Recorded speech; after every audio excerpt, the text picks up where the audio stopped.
Jepang tepat umur saya di 42 tahun. Tepatnya di Bandung Selatan di Ciwidey. Keluarga saya berasal dari keluarga ya disebutin keluarga kurang juga enggak, disebutin berlebih enggak, pas-pasan lah gitu. Kebetulan bapak saya dulu pengusaha aksesoris mobil. Tapi di tahun-tahun 9 bulan itu dia mengalami terjun bebas. Dan sempat juga mengalami down ya kalau keluarga saya di saat itu. Saya berusaha untuk coba jalan terus. Pada saat itu sekolah pun dibantu saudara sampai saya bisa kuliah itu dulu dibiayain saudara sih sebetulnya, karena pada saat itu tahun-tahun itu pada saat down-downnya keluarga. Bapak saya sempat dirawat di rumah sakit karena depresi. Beliau usahanya hancur bangkrut ya. Singkat cerita, saya masuk di Telkom. Sebetulnya saya jauh dari, kalau lihat sekarang ikut bisnis di Rich Bean ini jauh lah.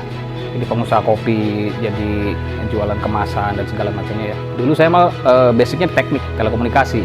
Ya pada saat itu, pada saat saya umur SMP, pada saat mulai bapak saya terjun bebas ya, bangkrut. Dan beliau mengalami depresi dan beliau sempat dirawat di rumah sakit jiwa ya gitu. Ya bayangin pada saat orang-orang lain pada saat remaja lagi masa pencarian jati diri, saya merasa down dengan saat itu, ngerasa wah ada apa dengan bapak saya kan gitu kan, ekonomi juga nggak bagus gitu kan ya. Masa-masa itu sih yang paling sulit kalau apa yang saya alami sih. Pas-pasan lah, lumayan agak kurang nggak lebih gitu kan, tapi cukup lah gitu kan. Tapi dikarenakan kondisi keluarga pada saat itu ya kita merasa ya ada yang berbeda aja, berubah gitu kan. Jadi ya pinjam sana pinjam sini kan, utang gede. Dan itu utang itu sampai saya menikah saya yang beresin gitu. Saya dulu nggak bisa bedain dulu antara dalam tanda kutip orang gila gitu ya sama orang depresi kan. Saya nggak bisa bedain dulu sedih sekali kan. Ya teman-teman lagi pada masanya saat pencarian jati diri, udah lagi bisa membanggakan diri sendiri. Saya kan seperti itu gitu. Beliau kan udah setelah usahanya bangkrut udah beberapa tahun tuh nggak jalan lagi. Jadi sempat beliau tuh bukan karena dia nggak bisa bertahan hidup dengan yang ada ya, tapi karena mungkin karena mengalami depresi tersebut. Ya kadang-kadang ini sampah gitu kan untuk dijual, padahal sebetulnya kalau untuk makan mah masih bisa gitu ya. Tapi beliau ngerasa dia udah nggak bisa bangkit lagi, jadi cuman itu yang bisa dia perbuat gitu. Sekitar 2 bulan 3 bulanan, tapi itu kambuhan ya. Hampir setiap mau bulan puasa beliau kambuh lagi. Karena kalau udah bulan puasa saya udah siap-siap, itu pasti urusan rumah sakit itu udah ya. Iya tentunya justru saya dulu pada saat itu berpikir kapan saya gede ya pengen bantu gitu loh. Kapan saya gede, tapi kan berproses lah orang lah ya. Ya sempat minder, itu kan umur kelas 3 SMP itu saya minder sempat punya bapak. Karena kan beliau kalau lagi ya tanda kutip ini ya suka ke tetangga gitu, ngerapiin sendal-sendal tetangga, terus ke dapur tetangga, nggak pernah bilang-bilang gitu. Sampai ngejar-ngejar ibu saya, sampai ngejar-ngejar gitu kalau bapak udah hilang. Sempet dia ngilang sampai ke Jawa Tengah. Saya dapat laporan dari dulu kan dia bisnis aksesoris tuh sampai ke Jawa Tengah gitu. Ada pelanggannya yang telepon, ini bapak lagi ada di sini loh, nggak bisa pulang, nggak bisa. Saya kasih ongkos. Ya saya bilang kasih ongkos dulu biar pulang gitu. Ya alhamdulillah pada saat itu memang ada saudara yang ini ya, yang bisa bantuin, yang peduli dengan keluarga kami yang paling dekat gitu. Jadi sampai dari ekonomi pun bisa dibantu. Terus saya bisa juga selesai sekolah. Ya niat saya itu kan, intinya kalau udah saya bisa menghasilkan uang sendiri, mungkin beban mereka berkurang dan mungkin saya bisa meringankan beban mereka. Selama itu nggak ada usaha lain, cuman alhamdulillah ada saudara yang baik hati. Jadi saya justru niat dari SMP dulu saya harus masuk STM karena saya harus langsung kerja. Bisa kuliah juga sama. Karena kan sempat bangkit lagi. Jadi kalau jadi dia tahu pernah sembuh, jalan lagi, nah down lagi gitu beberapa kali. Jadi pas kuliah, mulai awal kuliah tuh udah mulai bisa merintis lagi beliau. Nah tapi tengah-tengah down lagi ya begitulah. Untung ada saudara yang ini ya. Ya itu saya niat, pokoknya saya harus kerja, saya harus berhasil, saya harus bisa lunasin utang-utang itu. Dulu berapa di zaman itu sih sekitar 80 juta tuh gede. Saya kerja di kontraktor Telkom, saya sebagai IT di situ. SMK saya pernah sempat juga jadi tukang pasang telepon harian itu. Pasang telepon harian, terus habis itu ya itu yang kerja pertama tuh jadi IT. Di IT di salah satu kontraktor Telkom pada saat itu. Dan pas nikah pertama itu saya udah, kalau orang kondisi nikah pertama kan dari nol kan, kalau saya dari minus. Nah itu makanya saya bilang pernah naik turun, karena pernah saya jalanin juga bisnis bapak tuh. Pas bapak udah off, sambil kuliah saya udah sempet jalanin juga gitu. Nah jalan di kosan utama, meskipun itu kondisi nggak bagus, tapi saya paksain, yang penting bisa makan aja dulu. Bisa makan, terus saya kerja, akhirnya saya stop vakum usaha bapak, saya lanjutin berjuang sendiri gitu loh dengan jalan yang saya mau gitu. Kalau dari interest saya kan di teknik sebenarnya, telekomunikasi ya, tapi hobi saya justru di animasi, desain grafis, motion grafis segala macam. Jadi ada dua pilihan dulu, kalau saya pakai ijazah atau pakai hobi, tapi ternyata dalam perjalanan itu hobi saya yang lebih kuat. Saya sempat kerja di Jakarta, pada akhirnya diterima di IO pada saat itu, IO SCTV. Itu kesempatan pertama saya bekerja dengan passion saya gitu loh. Itu ngerjain desain panggung dan segala macam gitu. Ya mulai dari situlah karir saya justru, meskipun yang sekarang saya ini nggak nyambung sih sebetulnya. Ada lagi cerita itu. Nah itu di Jakarta dulu anak saya lahir yang pertama tuh tahun 2006. Anak saya lahir yang pertama, saya udah mulai agak betah tuh di Jakarta. Pengennya pulang mulu, pengen pulang mulu. Nah, akhirnya kan kalau hitung-hitungan pulang terus habis di ongkos kan. Nah, terus saya cari kerjaan di Bandung pada akhirnya. Itu nggak nyambung lagi mulai dari situ. Saya yang penting masih di desain, masih di dunia itu saya masih oke sih. Itu 3D arsitektur visual. Jadi ada lowongan, pada saat itu saya udah niat mau pindah ke Bandung. Terus ada lowongan saya masukin, alhamdulillah diterima. Kebetulan itu perusahaan Australia kalau nggak salah. Perusahaan Australia yang dapurnya di Bandung. Udah bisa pulang pada saat itu. Pernah pada saat itu saya sampai nyari utangan cuma 20.000 buat beli beras untuk besok gitu.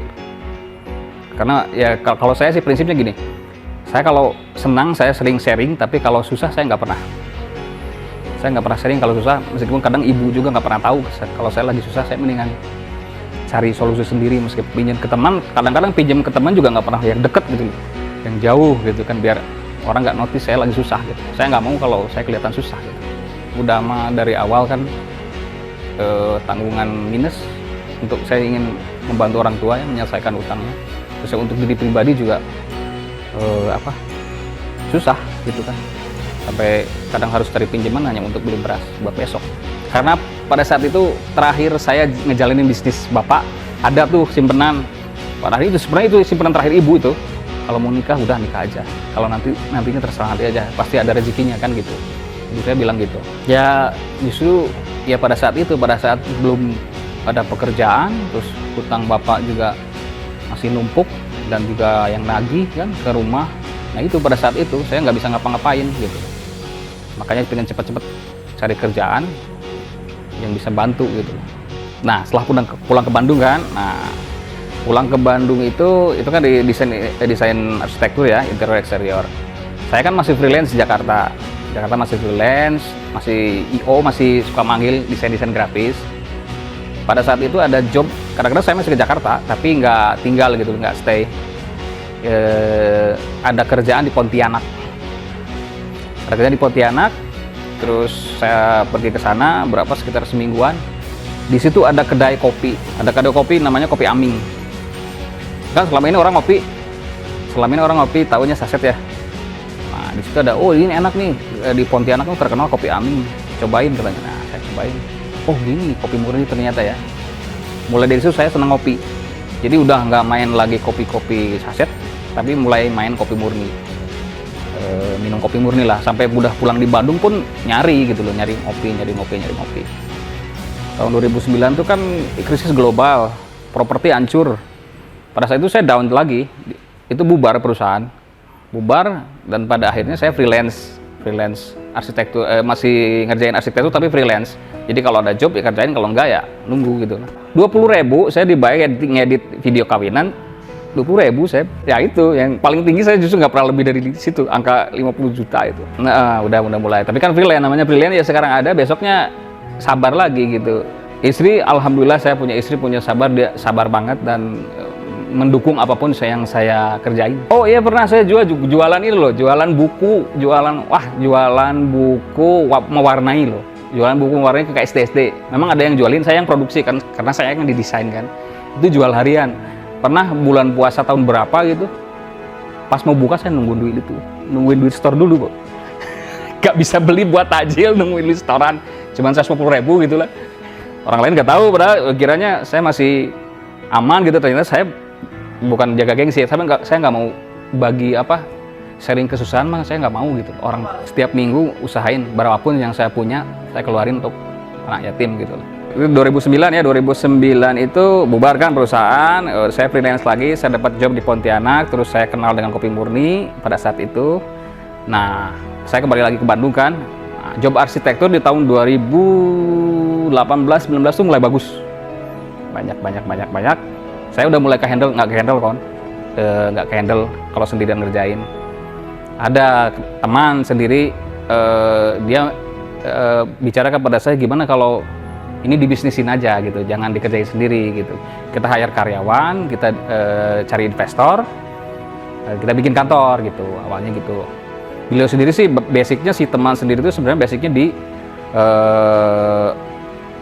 perusahaan BUMN, tapi dia yang ngurus kopi, bahan baku kopi, terus minyak pinus dan segala macam lah gitu ya. Saya bertemukan dengan beliau, terus pada akhirnya akhir 2019 itu gimana kalau kita bikin kantor. Nah, bikin kantor terdiri dari arsitektur sebetulnya mah. 2019 akhirnya saya dipertemukanlah dengan salah seorang investor yang luar biasa, seorang owner sekarang ini, dipertemukanlah dengan beliau gitu kan. Nah, jadilah kantor 3D Arsitektur tahun 2019 bulan November lah. Kan di bisnis arsitektur ya, saya udah jalan nih, nggak nyambung sebetulnya. Karena saya senang ngopi itu, sering pada saat itu sama kawan saya juga senang lagi jalan bisnis arsitektur itu, sering pesan-pesan kopi online lah gitu kan. Nah, ada si teman yang tadi itu, dia justru berencana pada saat ngebangun usaha 3D arsitektur ini, dia itu sambil ngejalanin usaha gimana ya kalau kita bisnis kopi gitu kan. Idenya dari situ sih awalnya, karena mumpung ada investor, ada owner yang bisa membantu permodalan lah gitulah. Nah, pada saat itu udah dijalanin aja gitu kan, mulai nyari ke petani gitu, ngumpulin bahan-bahan baku dan segala macam, berbarengan dengan bisnis saya yang pada saat itu jalan gitu kan. Itu 2019 akhir kan, 2020 Maret pandemi. Nah, pandemi, job saya kan hilang, hancur lagi itu udah. Si kopi juga sama sebetulnya. Tadinya memang awal mulanya untuk ekspor import aja si kopi itu. Nah, itu udah nyetok banyak tuh, karena kan pada saat itu ada yang bantu modalin lah gitu kan, dengan investor yang sama. Udah numpuk itu di gudang 20 tonan lebih gitu kok. Ya mau diapain gitu, di bisnis nggak jalan, masa kita berhenti di situ. Nah, pada saat itu semua tim kita karena kan di bawah naungan yang sama gitu loh, pemodal yang sama gitu. Ini stok mau diapain nih katanya dia. Dan itu ada ide yang gimana kalau kita bikin kopi kemasan aja, udah mainnya orang-orang yang seneng ngopi kan, yang ini kita bikin kopi kemasan. Gila aja, yang 20 ton kita bubukin semua, mau gimana coba? Jualnya kemana? Udahlah, karena kebetulan beliau kan ngerti di branding, ngerti di marketing. Udah, kita pada saat itu dibangun brand, logo, dan segala macamnya yang pada saat itu mungkin saya nggak kepikir ya bakal bisnis seperti itu. Lahirlah si Rich Bean ini. Ketemu Pak Arga ya pada saat permodalan yang itu buat 3D arsitektur itu. Kalau dia masih oke-oke aja, main gas-gas aja dari dulu. Pas kopi itu, beliau itu ide beliau itu. Jadi ini mau diapain? Ya udah kita bubukin aja gitu. Saya justru nggak pernah ketemu, saya di grup aja. Akhirnya ketemu ya pas mau koordinasi membuat solusi yang, karena beliau sering bilang, kita kalau fokus ke masalah kita nggak bakalan jalan. Kita harus fokus ke solusi. Ini pada saat itu pandemi, terus kita punya stok banyak dan bisnis saya juga berhenti. Kalau kita fokus ke masalahnya kan kita berhenti loh. Tapi karena beliau udah pikirin solusinya gimana nih biar jalan aja. Sulit loh pada saat itu, orang pada tiarap, kita ngebangun gitu. karena masa harus dibuang gitu 20 ton gitu kan sayang. Nah itu sebenarnya dari kita kepikir karena kekuatannya ada di owner ya, nama dia sebenarnya Rizbin dulunya, Rizkian bilioner gitu, Rizbin. Nah, pada saat didaftarin ke Haki itu udah ada yang ambil gitu kan. Nah, terus gimana kalau karena kan kita awal mula dari cita-citanya ingin mengkayakan para founder dan nantinya cita-cita kedepannya ingin mensejahterakan siapapun yang ikut di manajemen kita, ikut di Rizbin, ya mungkin yang lebih deket-deket ya kaya itu, kita pengen kaya, rich, jadi rich ke rich nggak jauh karena logonya udah jadi itu. Oh iya, itu kan udah kebentuk nama tuh, udah ngebentuk kemasan, pokoknya singkat cerita jadilah si dari kopi kita yang stoknya nggak bisa keluar pada akhirnya jadi kopi kemasan seperti ini. Nah kita butuh branding kan, gitu kan, butuh branding. Gimana nih caranya untuk butuh eksistensi? Kita kan produksi di tempat kantor yang dulu tuh yang di Ciwidey. Untuk eksistensi kita bikin kafe aja gitu kan. Udah jadilah kafe yang di Ciwidey itu kan, memanfaatkan sebenarnya gudang cuma dimanfaatkan jadi kafe untuk eksistensi kepentingan branding. Perjalanan mulai dari kopi kemasan menjadi coffee shop ya. Nah dulu itu kan udah tuh solusi stok yang menumpuk itu udah ada solusi tuh gimana solusinya kan dibikin kemasan. Nah pada saat itu ya kita kalau pertemuan di sana dong di gudang di situ cuma buat galeri aja tadinya, buat stok dan produksi. Nah itu karena tempatnya pinggir jalan, sering orang masuk ke situ, cappuccino dong gitu. Nah kita nggak produksi apa-apa di situ, cappuccino dong. Kita jadi pikir, wah gimana nih kalau udah bikin coffee shop aja gitu. Yang di Ciwidey sejarahnya begitu, ya udah dengan modal perputaran yang ada kita bikin pelan-pelan jadi coffee shop Ciwidey. Kalau kopi ini mah nggak, kita ini sendiri dari petani sana. Kita dari petani sana nampung, kita proses sendiri. Karena kan memang nge-branding kita tuh dari awal mau mengangkat kopi Jawa Barat kan, kenapa dari daerah sana ya kan, istilah Java Vrengker tuh sebenarnya dari dulu udah terkenal, tapi kenapa orang-orang Jawa Barat justru kurang tahu gitu loh, malah tahu kopi mana gitu kan. Jawa Barat sendiri punya produk yang bagus gitu ya, makanya tujuan mulia kita tuh sebenarnya dari mulai sebelum kopi kemasan ini ya, ingin mengangkat kembali kopi Jawa Barat gitu, dan ya mensejahterakan petani-petani sekitar gitu. Itu founder dari awalnya gitu loh. Itu pembukaan pertama karena kita main digital marketing ya, kita ngiklan di Facebook, di Google. Pertama tuh keluar 1.500-an di awal launching gitu. Iya, ngegas di awal, alhamdulillah sih. Ternyata diterima kopi kita. Karena ada dua segmen pengopi dan segmen yang mencari khasiat daripada kopi. Karena ternyata telah ditelaah kan kopi murni itu justru menyehatkan, banyak fungsi di situ, antioksidan, anti diabetes, terus fat burner. Nah kita kan ada di dua segmen itu.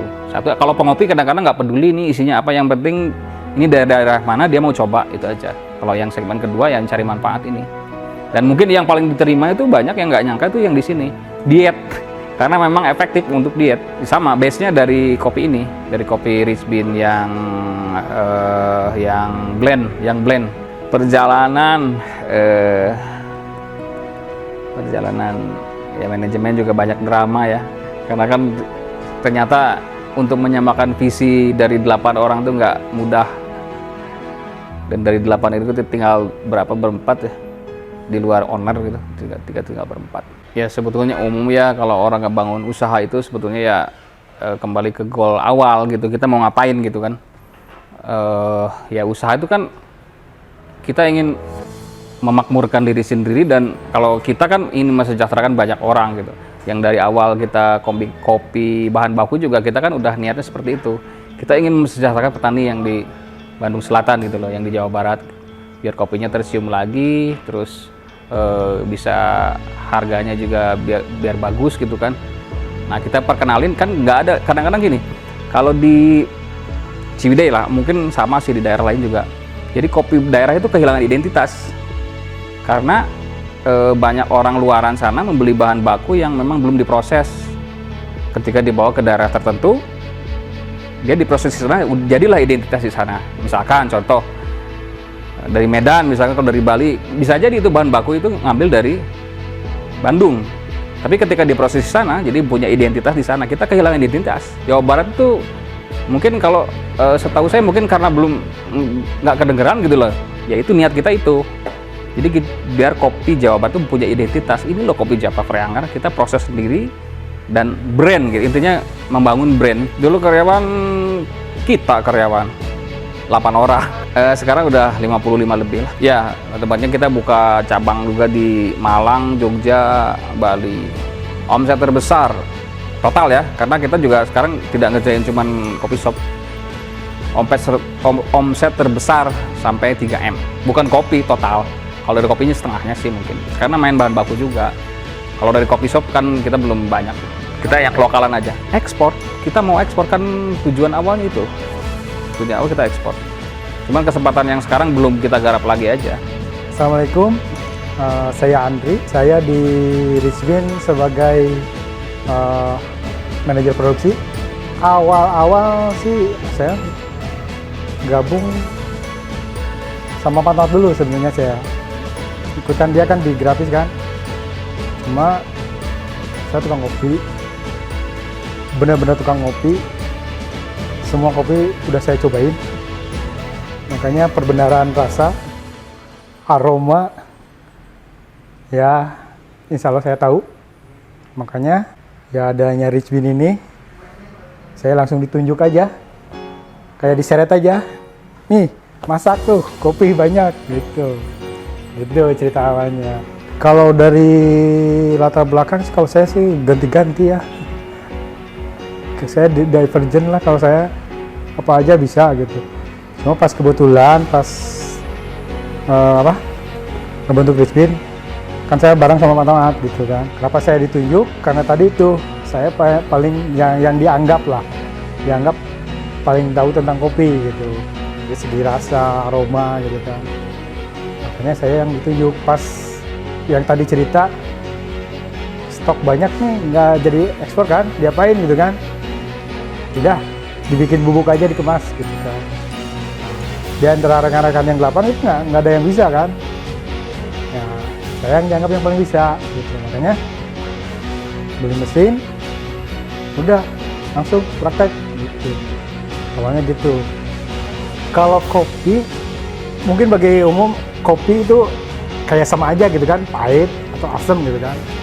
Nah, kalau menurut saya yang suka kopi, jadi kopi itu tiap daerah itu punya karakter dari rasa, aroma itu beda-beda gitu. Yaitu kalau untuk awam diminum udah pahit gitu kan. Tapi kalau yang tahu kopi itu beda. Belum dari prosesnya. Kan dari pasca panen itu ada proses tuh. Beda-beda, ada semi wash, full wash, macam-macam lah. Bisa kalau diceritain di sini kayaknya nggak bakal cukup gitu. Kalau kebanyakan umum ya kayak misalkan kopi-kopi di luar, tapi yang murni ya, paling dari penyangraiannya. Nah, kelebihan kita, jadi kita ada variannya gitu kan. Kalau mau misalkan medium aja gitu kan, tingkat kematangannya. Kalau kita kan ada light, ada medium, ada dark gitu kan. Nah, ada bedanya di situ. Jadi ada tingkat kematangannya lah, lain-lain. Gitu.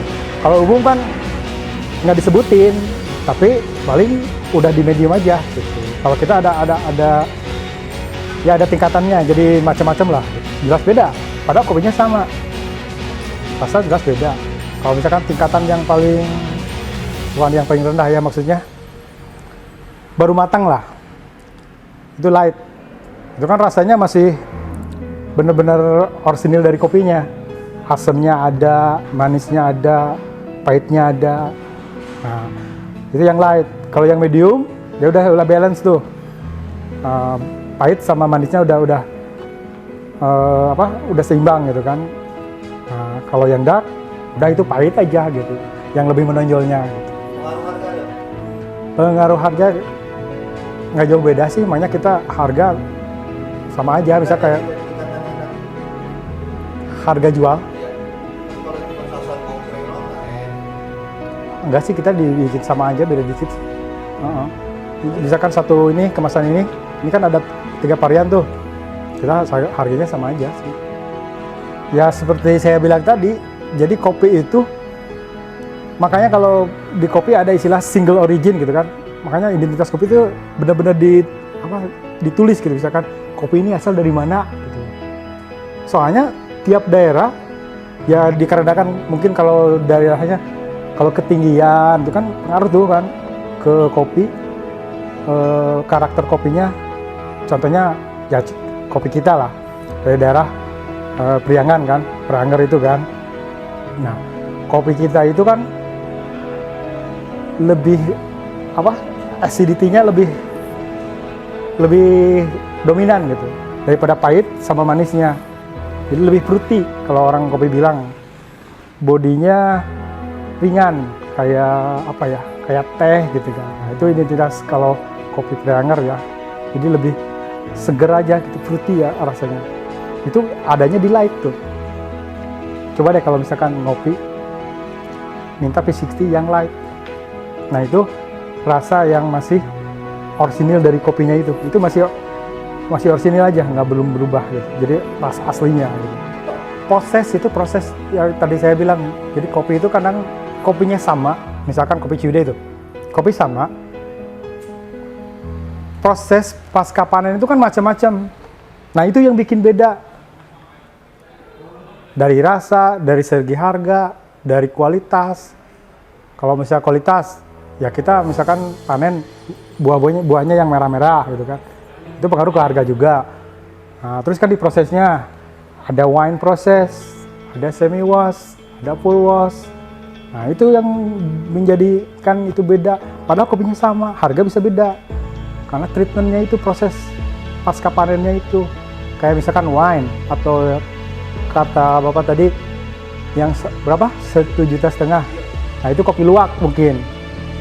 Itu kan yang difermentasi sama hewan sih? Luwak itu kan. Nah, itu bisa jadi beda, padahal kopinya sama. Terus ada lagi kopi liong tuh terkenal. Ya itu tapi itu Ada kopi liong zaman dulu kalau itu sih mainnya di Robusta kayaknya. Beda itu beda jenis kopinya. Kalau kita kan Arabica ya, varietas tanamannya kan, kopi kan ada macamnya, ada Robusta, ada Arabica. Terus dari bibitnya lah, jadi beda varietasnya yang beda itu. Ya enak aja. Coba kita bayangin, misalkan kerjaan, terus kitanya hobi juga, enak kan? Saya hobinya ngopi, terus kerjaan bisa dari hubungan dengan hobi kita, enak kan? Itu kalau saya dari pribadi, karena mungkin kopi udah banyak ya, udah umum kali ya. Belum lagi kan kalau namanya kopi murni itu kan masih di istilahnya segmen tertentu lah, nggak semua orang kan. Kalau kopi instan mah umum kan, orang di mana-mana. Nah, paling itu aja, mengangkat itunya aja bahwa nih kopi murni gitu kan. Jadi orang udah berpuluh tahun kan kopi instan gitu kan, meskipun itu bukan murni gitu kan. Kita kan yang ngangkatnya itu. Nah, beratnya di situ aja paling kalau menurut saya. Menjualkan nih kopi murni nih. Nah, itu aja sih tantangannya. Kan itu esennya ekstrak kalau setahu saya. Ini boleh cerita ini enggak? Nah kan, kalau kita kan kopi asli tuh, kan udah diproses tuh kan, udah siap dimasak gitu kan. Itu kan ada proses penyortiran kan. Itu kan yang jelek-jeleknya dipisahin kan. Saya juga baru tahu pas terjun ke kopi ini aja, ada yang nyari, Kang, itu yang sortirannya kemanain? Ada, dikumpulin nggak? Emang buat apa? Kan itu dijual lagi, diproses. Emang buat apa? Kan dibikin ekstrak. Emang kopi-kopi yang instan itu emang dari mana? Jadi kopi yang sortiran itu diekstrak jadi bahan bakunya. Saya juga baru tahu. Oh gitu, makanya dari segi harga juga kan.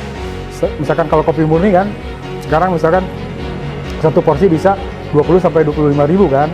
Tapi kan kalau kopi itu kan 2.000, 3.000 udah bisa kan. Nah itu. Ya berangkat kan saya tukang ngopi ya. tahu misalkan suka ngopi di kafe-kafe gitu kan. Kebanyakan. Jadi kita mencoba untuk beda dari yang lain gitu kan. Kalau kebanyakan di kafe-kafe kan itu pakainya robusta. Kalau namanya blend itu pakai robusta lah. Kayak espresso base, kayak kopi susu itu biasanya dari robusta. Nah kita mencoba di luar itu semua, maksudnya beda dengan yang lain gitu kan. Kita coba ngangkat arabikanya. Terus dari segi yang tadi kembali ke varian tadi, kan kalau umum nggak ada light, medium atau dark gitu kan. Nah kita kan ada pilihan di kafe kita, misalkan orang pesen P60 gitu kan, ada pilihan mau light, mau medium atau dark. Kalau di kebanyakan gitu kan, kafe-kafe yang saya tahu kan nggak, jarang lah. Makanya kita dalam persaingan itu kita mencoba untuk beda gitu kan, menawarkan apa sih value yang berbeda dari yang lain. Itu yang kita coba tawarkan dari kemasan atau di kafenya, di coffee shopnya. Kalau dari saya ya, dari orang produksi, paling pengembangan produk ya. Sekarang kan orang masih dengan yang kopi instan itu kan, saya pengen coba mengganti. Jadi yang namanya ngopi instan itu, tapi dengan kopi asli. Ya. Berat banget sih. Udah berpuluh-puluh tahun kan, banyak kopi instan gitu kan, 1000, 2000 kan udah bisa ngopi kita orang. Oh ini kan dari harga juga ya beda lah. Nah kita ingin memasuknya itu, jangan jauh-jauh lah. Orang tua saya ya di rumah, saya tawarin kopi ini, dia mah tetap aja istiqomah, kopi instan. Padahal saya bilang, kalau bapak ini suka, saya gratis supply. Dia mah kekeh aja, tetap enggak. Udah dengan kebiasaannya gitu kan, tiap pagi kopi, ngesobek, set, ketek, udah ngopi gitu kan. Diproduksi saya duluan. Ya. Ada berapa? 18 ton apa nggak salah? Ya, habis sekarang itu. Enggak sih, enggak, kalau dikemas ada bantuan lagi lah. Saya kan lebih ke apa? Memasaknya lah. Kalau di kopi kan roasting lah. Saya di situ lah. Terus dikemas. Produksi kalau yang tetap sih 5 ya. Tapi kalau misalkan lagi banyak, kita ada outsource gitu. Kalau yang tetap sih ada 5 di bagian produksi. Quantity, kalau kopi sih, kalau awal tuh saya masak sekitar 100 kilo lah. 100 kilo kopi. Ya kalau dibikin 100 gram, ya dibagi aja berapa gitu kan sehari gitu kan. Itu pas di awal, kita kan belum tahu pasar gimana. Kalau sekarang sih, jadi gimana permintaan aja gitu. Jadi maksudnya gini, kalau kopi kan jangan stok banyak-banyak gitu kan. Kalau sekarang udah ketahuan lah. Jadi biar fresh gitu, fresh terus. Kita jaga dong. Emang kopi sih nggak ada kalau ada luarsa. Selama kemasan nggak kebuka itu nggak ada luarsa. Jadi kan kita ngejaga kesegarannya gitu. Jadi minimal produksi bulan ini habis bulan ini. Bagusnya produksi minggu ini habis minggu ini gitu. Makanya saya jaga sekarang kayak gitu. Udah ketahuan gitu ritmenya kan kayak gimana. Nama saya Agus Jamiluddin Hakim, tapi terbiasa dipanggil Cecep kalau misalnya di lingkungan pertemanan. Saya lahir di Cirebon, di desa Arjawinangun. Orang tua saya seorang PNS di pengairan dan ibu saya hanya ibu rumah tangga. SD di Cirebon, terus saya berpindah ke Indramayu mengikuti orang tua dinas sampai SMA. Kemudian saya melanjutkan kuliah di Bandung di sebuah universitas sampai semester 6, kemudian tidak dilanjutkan. Kenapa? Saya sibuk berdagang. Mungkin dari sewaktu kuliah sudah senang dagang di Tegalega, di baju bekas, Cimol kalau dulu. Oh, tempat di Cimol. Sempat di Cimol. Kenapa beralih profesi? Nah, terus dari awal mula ngebangun bisnis Cimol, baju dari mana, Pak? Dari kawan, ini penjual kadang bisa jadi 20.000 karena bermerek sih ya, kalau lagi kebetulan. Kalau untuk di karyawan, saya hanya pernah bekerja di asuransi. Itu dulu di asuransi Jiwasraya. Kemudian yang terakhir mungkin sebagai supir taksi. Dia menjadi supir taksi itu 3 tahun. Dari supir taksi berpindah ke supir gokar. Itu supir gokar itu saya menjalani kurang lebih 1,5 tahun. Nah, selama gokar ya ditawarin oleh Pak Arga 1,5 tahun. Gabung ke Rich Bean itu tahun 2020 Januari awal. Waktu lagi jadi supir, Pak Arga menghubungi saya melalui Pak Herman juga. Katanya, Mas Cep, ikut aja dengan saya membantu di usaha beliau. Itu PT Rich Big. Awalnya saya hanya mengawal saja untuk membeli alat untuk asiri waktu pertama itu ke Jogja.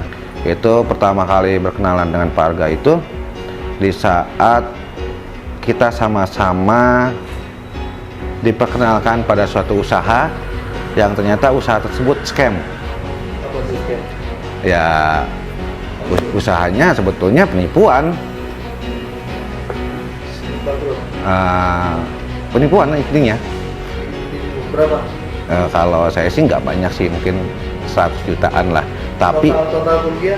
total kerugian sih kalau dengan usaha yang lain segala macam ya akhirnya saya jadi tidak bisa, usaha saya ditinggalkan waktu itu sebelum ke usaha yang dengan Pak Arga sama-sama scam itu di handphone tadinya, tapi karena tertipu oleh orang tersebut ya akhirnya usaha handphonenya saya nggak jalan, cicilan ke bank juga nggak bisa kita. Berapa, Pak?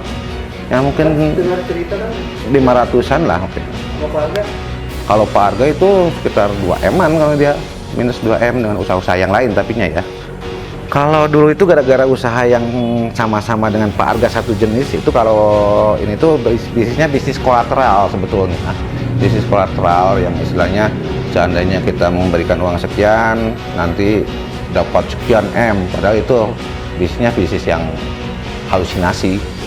Ya di saat kan karena kita banyak yang macetnya akhirnya kita kan ditagih nih dari leasing, dari barang-barang, dan dari perbankan. Ya akhirnya saya juga mengejar orang, sebetulnya mengejar orang tersebut yang membawa uang tersebut. Sampai 1,5 mungkin saya berpisah dengan keluarga. Saya tidur di masjid di belakang perhutani. Itu dapat 3 bulan, kadang-kadang di halte bus itu di Stadion Persib, saya kerja di sana. Dan kebetulan setelah itu ketemulah sama Pak Arga. itu keadaan kayak gitu, titik terendah Bapak itu ya? Kalau downnya sih ya waktu di saat itu aja, kita pengen ketemu sama anak tuh susahnya minta ampun. Yang membuat sedih sih di saat kita pengen ketemu sama anak, telepon sama anak, kita nggak bisa. Anak usia waktu itu 3,5 tahun. Mau menemui pun kita berat, ya susah gitu waktu itu karena keadaan kita banyak yang menagih hutang, yang ya makanya kalau bisa sih kita ya itu hutang itu memang sangat memukul mental ya, memukul mental. Tapi saya berusaha bangkit waktu itu. Sampai jadi pertama saya awali dengan kuli bangunan di Cikampek itu sebagai tukang aduk, udah itu jadi nelayan. Setelah jadi nelayan saya juga jadi supir taksi dan supir gokar. Cuman semua itu pasti ada hikmahnya. Saya selalu berpikir, saya yakin saya akan berhasil, saya akan bangkit kembali. Itu aja sih yang terpikirkan oleh saya, karena saya yakin ini waktu itu tuh saya lagi diuji mau naik kelas 1,5 tahun, dan kita juga makan tuh mengandalkan dari pemberian orang juga, pemberian orang. Sebetulnya downnya itu karena kitanya masih berharap ke dalam usaha yang scam itu, belum sadar gitu, mengharapkan sesuatu yang instan. 1,5 tahun, tapi begitu dapat telepon dari istri yang istilahnya itu, alhamdulillah sih saya disadarkan oleh istri saya, sudah sadar, jangan mengharapkan sesuatu yang istilahnya sia-sia. Lebih baik kita walaupun kecil, taruh ada suatu ucapan dari istri di saat anak saya sakit, sudah kamu tuh bangun dari mimpi ini aja, maksudnya kuli-kuli bangunan atau apa kek, ya itu saya sadar kalau sesuatu itu memang harus diperjuangkan, tidak secara instan. Jadi akhirnya saya sampai jadi kuli bangunan dulu, jadi nelayan. Sangat besar sekali, sangat besar sekali, karena tanpa dukungan dari istri saya mungkin ya saya nggak sampai di titik ini. Pernah sih waktu itu pas anak saya masuk rumah sakit,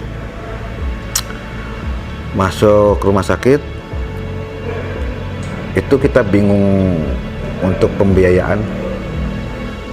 Di situ sangat sedih, gara-gara kita nggak ada biaya, kita istilahnya tuh menunda dulu pengobatan, yang akhirnya justru tambah parah, yang akhirnya masuk ke UGD dan dirawat. Gara-gara kita memikirkan biaya, karena waktu itu juga saya nggak ikut BPJS. Lama dia, Pak? Sakit apa di mana? Sakitnya sakit DBD. DBD? Betul, itu 1 minggu. DBD itu berapa lama ditahan? 7 hari itu. Ditahannya itu hampir 4 hari, sudah kejang-kejang baru kita bawa. Itu paniknya pas ngangkat itu, dia udah nggak sadar, yang mau nggak mikirin uang ada nggak ada, ya kita langsung bawa ke klinik terdekat dulu, udah itu langsung ke rumah sakit. Kalau sebetulnya sih awalnya waktu saya masih gokar juga saya sudah berusaha untuk, ada satu kawan saya juga namanya Pak Gun-Gun, itu yang saya waktu di gokar saya menelepon ke beliau, tolong dong, kita harus usaha lah, kita harus bangkit. Saya pun selama saya masih nyupir atau apa, kejiwa untuk usaha laginya masih ada. Nah, setelah itu saya minta ke dia, oh ada nih kopi, makanya saya suka bawa 20 kilo, 30 kilo dari sini. Nah, sesudah itu kawan saya tuh ada peluang lagi loh, ini katanya minyak asiri yang dari daun pinus itu bisa bagus, potensinya besar. Dan beliau menanyakan, karena dia juga kawan investor kita yang sekarang, kawan dari Pak Arga juga, dari owner yang sekarang. Itu Pak Arga bagaimana keadaannya sekarang? Kan dulu Pak Arga minus 2M ya, keadaannya jauh dari kayak sekarang gitu. Kata saya, ya sekarang Pak Arga sudah lebih baik. Ini enggak, kalau kita ajak untuk usaha, silakanlah, kalau mau ya silakan temuin. Dan akhirnya beliau, Pak Arga dengan kawan saya tuh bertemu dan akhirnya membuka usaha, dan akhirnya malah membuka PT ya, PT Rizkian Bilioner Garanis. Rizkian diambil dari nama Pak Arga, owner kita ya, bilioner mungkin artinya kan miliarder ya. Dan terbentuklah usaha awalnya sih minyak asiri penny oil pabrik. Tapi ya semua usaha kan tidak mulus. ternyata di minyak siri tidak berjalan. Nah, setelah itu, tapi alhamdulillah kita mempunyai owner yang luar biasa, yang selalu prinsipnya tidak ada kegagalan, yang ada adalah feedback. Tidak ada kegagalan? Yang ada adalah feedback. Terus dia istilahnya mencari solusi lagi. Waktu itu saya mengusulkan, waktu itu kan dari awalnya juga kopi. Saya mengusulkan ke rekan saya, coba bagaimana kalau kita cobain di kopi. Oke, siap. Kita akhirnya memproduksi kopi untuk penjualan secara ininya, bijinya. Kita mengolah, membeli dari petani, dan kita juga ada kerjasama dengan petani. Itu pun tidak sesuai dengan yang kita harapkan, karena waktu itu pas keadaannya COVID lagi puncak-puncaknya. Jadi untuk dunia usaha kan kurang bagus ya, kopi harganya sangat turun banget. Itulah seorang kepemimpinan dari owner kita. Akhirnya kita tidak fokus ke masalah, kita fokus ke peluang. Kita nggak bisa nih menjual harga lagi rendah, kita olah menjadi produk jadilah Rich Bean. Nah, dulu kan dari awal saya dengar ada cuma 8 ya. Betul. Nah, Bapak ke bagian apa? Kalau awal tuh saya sebetulnya di kantor tuh hanya bantu bersih-bersih aja. Kan ke galon, bersih-bersih. Udah itu jaga, ditariklah oleh Pak Arga, jaga rumah beliau. Terus Pak Arga memberi kepercayaan saya untuk jadi mengontrol. Akhirnya beliau mempercayai saya lagi, menjadi itu membuka resto kafe ini. Awal mulanya ngebangun kafe Rich Bean, awal mulanya gimana? Ceritanya, bisa cerita nggak? Rich Bean Ciwidey ya? Betul, bukan. Sebetulnya Rich Bean tuh Rich Bean sini dulu. Awal tuh sebenarnya Rich Bean ini. Itu lucu sih kalau diceritakan. Beliau, Pak Arga, mau mencukur rambut, balik ke saya, menarik saya, Mas Chef, besok jadiin cafe shop. Ya udah, akhirnya dalam 1 bulan langsung jadi ini restoran cafe shop ini. Oh, bukan Ciwidey dulu, Pak? Bukan. Kalau cafe shop Ciwidey itu sebetulnya tadinya hanya tempat produksi aja.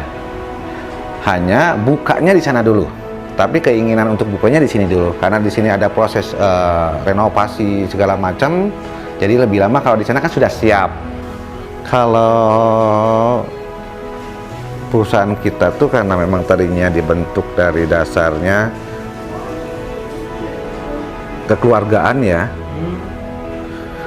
kita lebih di perusahaan ini lebih mementingkan loyalitas, kejujuran. Jadi kayak ijazah atau segala macam di sini nggak berlaku, nggak terlalu dipakai. Yang penting dia mampu, loyal, jujur, disiplin, ya sudah. Kita semua kan, baik saya maupun Pak Arga, apalagi beliau, dan semuanya kita kan, apalagi saya juga pernah mengalami sulit juga ya. Jadi saya tuh sebetulnya keinginan secara pribadi ataupun malahan keseluruhan dari para founder, ya kita harus bisa bermanfaat untuk orang lain. Kalau bisa kita membuka lapangan pekerjaan ya sebanyak mungkin, dan juga salah satunya kemarin juga kita tuh pengen menginikan di petani-petani juga untuk di agrobisnisnya. Rencana mau bikin pabrik ya? Betul. Awal bulan dari tadi maklum jadi pabrik, bisa ceritain, Pak? Iya, insya Allah sih udah dimasukkan ke dalam rencana strategis perusahaan kita untuk tahun depan. Ya kan awalnya kita beli dari petani, kita olah, kita maklumkan di pabrik ya. Ataupun di ini apa, pengepul. Nah, ya alangkah lebih baiknya kalau kita punya ini sendiri yang bisa kita jaga kualitasnya, kontrol kualitas barangnya, itu prosesnya dari kita semua. Jadi kita akhirnya bisa mengeluarkan gas beli gitu. berat tidaknya kan tergantung persepsi dari masing-masing orang sebetulnya. Hanya saya selama saya mengelola Richbig, PT Richbig dan Richbin itu dari Januari sampai sekarang, alhamdulillah tidak menemui kendala yang bikin kita pusing atau bagaimana, enggak sih, karena alhamdulillah saya punya ownernya luar biasa mendukung, punya rekan-rekan yang loyalitasnya sangat tinggi. Kalau ininya kan kita di agrobisnis, tapi kita kan nggak fokus di masalah begitu ya. Kita di kafe kan PPKM, mungkin semua orang juga sudah mengetahui di saat-saat PPKM ini untuk usaha di resto itu kan ada sedikit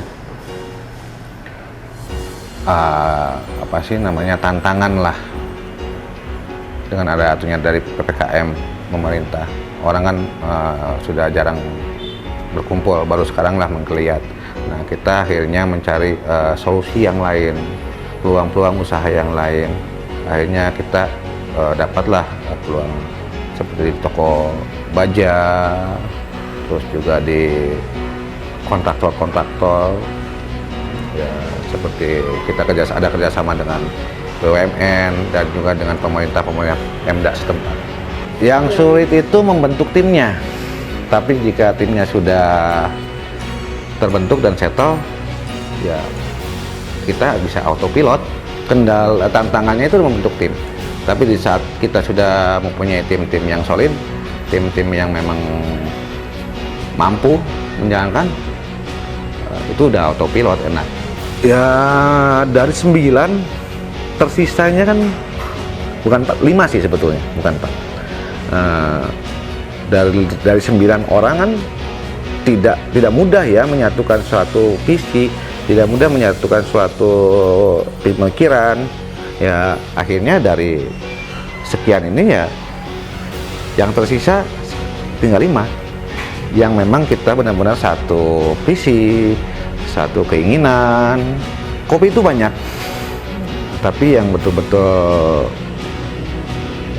murni yang ditawarkan ke masyarakat juga kan justru tidak banyak. Saya pengen masyarakat tuh sekarang tuh sadar ya, mereka itu harus mendapatkan manfaat dari betul-betul kopi. Kopi itu sebenarnya manfaatnya banyak, tapi kopi yang bagaimana dulu. Kalau kopi murni itu banyak sekali manfaatnya, antioksidan dan segala macam. Kalau saya sebagai direktur dari PT Rizkian, direktur dari PT ini yang membawahi beberapa subdivisi, yaitu salah satunya Rizbin. Terus divisi lain apa? Perumahan ada, ya divisi agrobisnisnya ada, terus di kontraktor juga ada, dan salah satunya ya di produk-produk. Kalau saya yakin di proses sih, proses. Jadi setiap, ya itu betul kata Pak Arga, nggak ada yang namanya kegagalan, yang ada itu feedback. Di saat saya waktu itu jatuh ke titik yang terendah, ternyata itu jalannya saya sampai menuju ke saya, di posisi saat ini. Seandainya saya tidak mengalami titik itu, mungkin saya nggak akan ada di sini sekarang. Ya mana kenal saya dengan Pak Arga ataupun siapa rekan-rekan kan, jika saya tidak mengalami permasalahan itu. Karena saya berkenalan dengan Pak Arga tuh, dengan beliau karena permasalahan tersebut. Dan mungkin juga beliau tidak akan menjadi sekarang yang penghasilnya miliaran kalau tidak mengalami permasalahan-permasalahan tersebut. Kalau saya berprinsip waktu itu setelah mengalami berbagai macam permasalahan dan kehilangan, saya tuh punya pedoman bahwa kita tuh memang harus selalu mengikhlaskan sesuatu. Dalam menjalankan sesuatu juga ikhlas. Misalnya kita kehilangan, ya siapa sih yang nggak orang yang kehilangan uang, harta benda, jatuh, itu kan untuk mengikhlaskan kan susah. Tapi di saat kita sudah mengikhlaskan hal tersebut dan kita yakin bahwa Tuhan itu maha kaya, istilahnya ya kita jatuh cuman berapa, rugi berapa, itu ya rezeki yang ada di muka bumi itu masih luas. Kalau untuk di coffee shop sih saya lebih cenderung tuh menekankan bahwa pelayanan ke tamu itu yang utama. Produk yang harus berbeda dari yang lain harus berbeda, intinya gitu, harus berbeda. Dan selalu saya pengennya sih saya selalu menekankan ke karyawan yang masuk di cafe shop, saya pengen tamu kita itu meninggalkan kesan, tidak hanya puas tapi ada kesan. Yang penting kita jangan pernah kalau kita misalnya jatuh atau apa tuh untuk menyalahkan selalu orang. Ya kuncinya tadi kata Pak beliau yang saya pegang, tidak ada kegagalan, yang ada tuh feedback. Terus kita jangan menjadikan diri kita korban. Ya semua itu misalnya kita jatuh, berarti kita ada yang dipelajari dari kejatuhan tersebut, yang akhirnya kita bisa memperbaiki kekurangannya menjadi kita lebih baik. Kita bertiga, ya yang berlima itu kita memang punya tujuan membahagiakan dari keluarga dan kita sendiri juga.